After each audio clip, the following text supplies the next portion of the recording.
आज रावण का अत्याचार बढ़ने लगा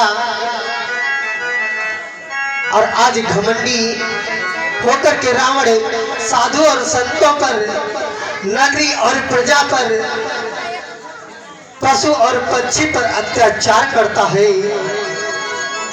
आज इस अत्याचार को देखते हुए भगवान को बड़ा दुखी हो रहे हैं। आज रावण का जब अत्याचार बढ़ा, परिवार बढ़ने लगा और भैया बताया गया है जिसके 4 पुत्र होते हैं और एक पुत्र का विवाह हो जाए और उसके घर में एक कमरा बना हो तो उन्हें पुत्र की बाद में चिंता होती है, कमरे की चिंता पहले हो जाती है कि हम दूसरे का विवाह करेंगे तो वह पुत्र हमारा कहाँ रहेगा। इस प्रकार रावण को चिंता हुई कि मेरा परिवार, मेरा और समाज बढ़ता जा रहा है, मैं इनको कहाँ रखूंगा। आज इतना सोच करके रावण इंद्र के दरबार में जाता है और आग्रह निवेदन करता है कि हे महाराज, आप मुझे कुछ अपनी जगह दान करें जिससे मेरा समाज और परिवार रह सके। आज इंद्रदेव कहने लगे कि हे रावण, आप हमारे अतिथि हैं, आप ब्राह्मण हैं, विप्र हैं, मैं आपको निराश नहीं भेजूंगा। आज इंद्रदेव कहने लगे कि इंद्र कहे ओह दिन पर बंका,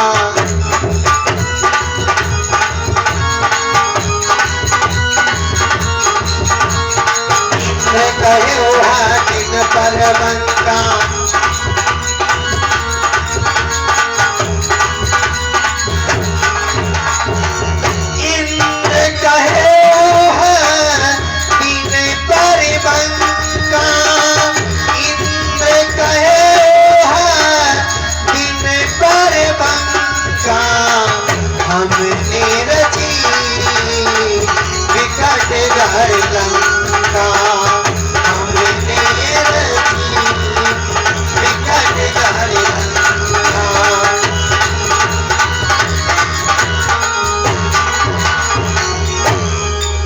आप चिंता न करें विप्र, हमने एक नगरी और एक मकान, एक महल बनवाया है, तैयार किया है जिसका नाम लंका है। और महाराज विप्रवर वह लंका समुद्र के बीचों बीच टापू पर विराजमान है। तो आइए इधर ध्यान दें बंधु, श्रोतागण सभी ध्यान देंगे कि यह पावन प्रसंग पतित पावन भोलेनाथ माता पार्वती को कैलाश पर्वत पर सुना रहे हैं। आज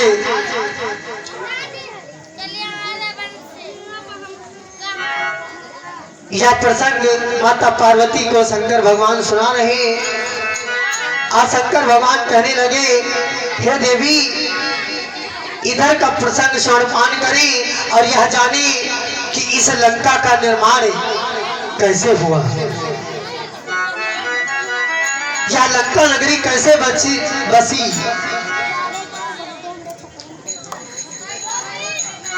आज बंधुओं बताया गया है मानस के हिसाब से, हमारे पुराणों में दर्शाया गया है कि कौतुक और बलिता 2 बहनें हुआ करती थी। बलिता और कौतुक 2 बहनें हुई। कौतुक के पुत्र सांप बताए जाते हैं और बलिता के पुत्र गरुड़ और अरुण बताए गए हैं। गरुड़ के 2 पुत्र हुए जिनका नाम जटायु और संपाति बताया गया है।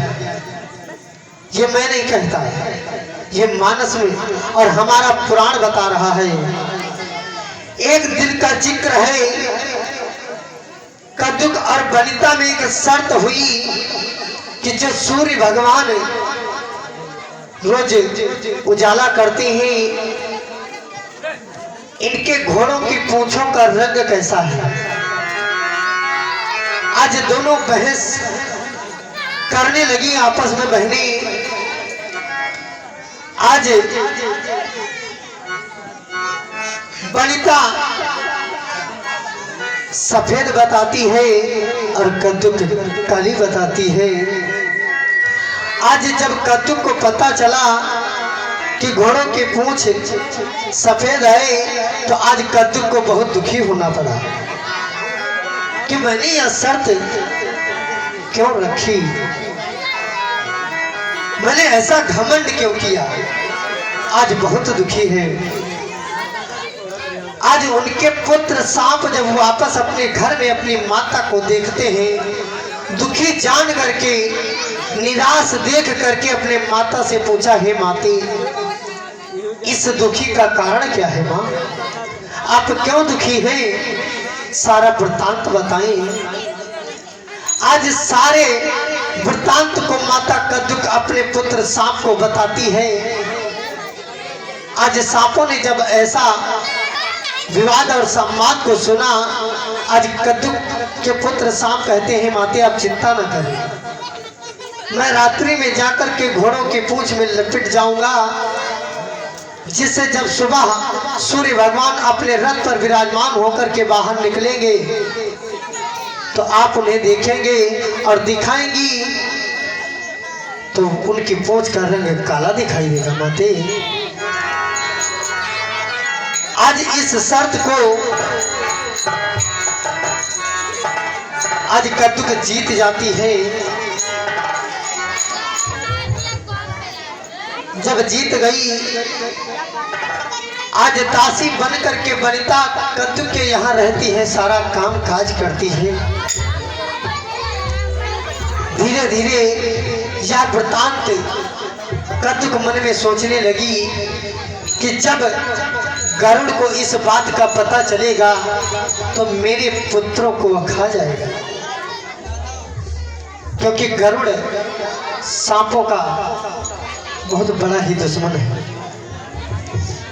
आप लोग देखते भी होंगे, मोर पक्षी जितना भी छोटा हो, सांप जितना भी बड़ा हो, उसे वो निगल लेता है। आज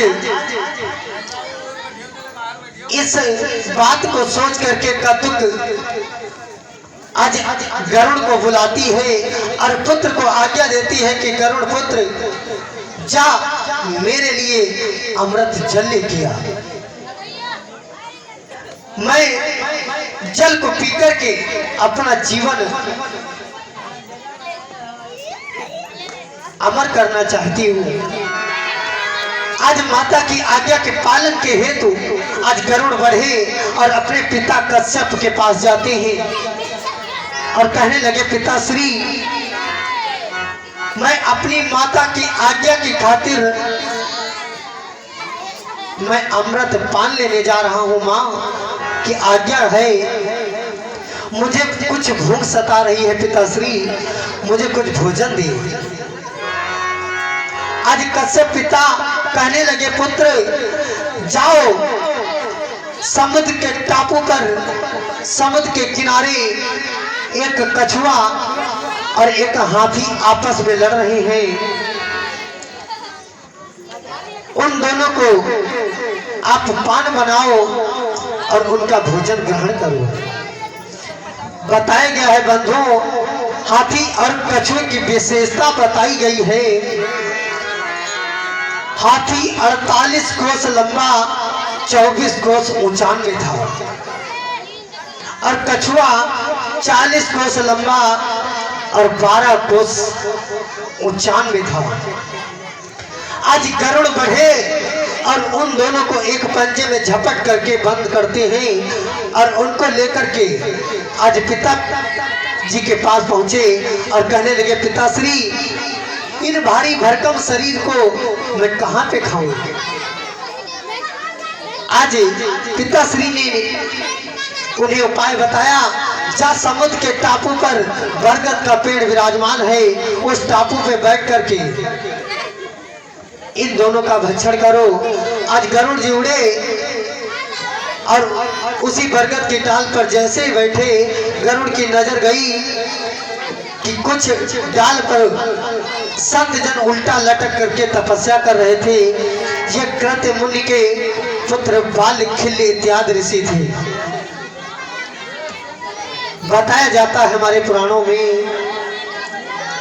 उसी बरगद की डाली पर बैठ करके आज गरुड़ दोनों हाथी और कछुओं का भक्षण करता है।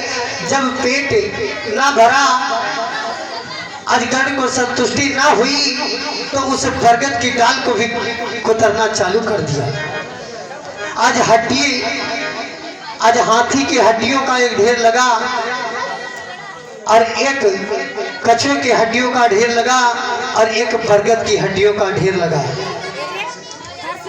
आज उस हड्डियों के ढेर पर इंद्रदेव ने उस लंका का निर्माण किया। उन्हीं ढेरों पर लंका का निर्माण हुआ। वही इंद्रदेव कह रहे हैं कि इंद्र कहे ओ हड्डिन पर बंका, इंद्र कहे ओ हड्डिन पर बंका, हमने रची विकट कर लंका।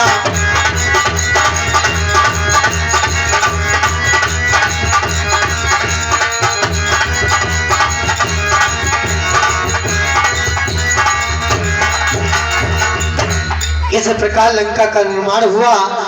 आज वह लंका रावण को समर्पण करते हैं इंद्रदेव। और रावण को जब इधर आवागमन में कष्ट होने लगा, व्यवधान पड़ा, तो आज रावण अपने सौतेले भाई कुबेर से युद्ध करके उनका पुष्पक ज्ञान जीत लेता है। अब आइए, हमारे गुरुदेव जी मंचासीन हो चुके हैं। इनके मधुर मधुर मुखारबिंद से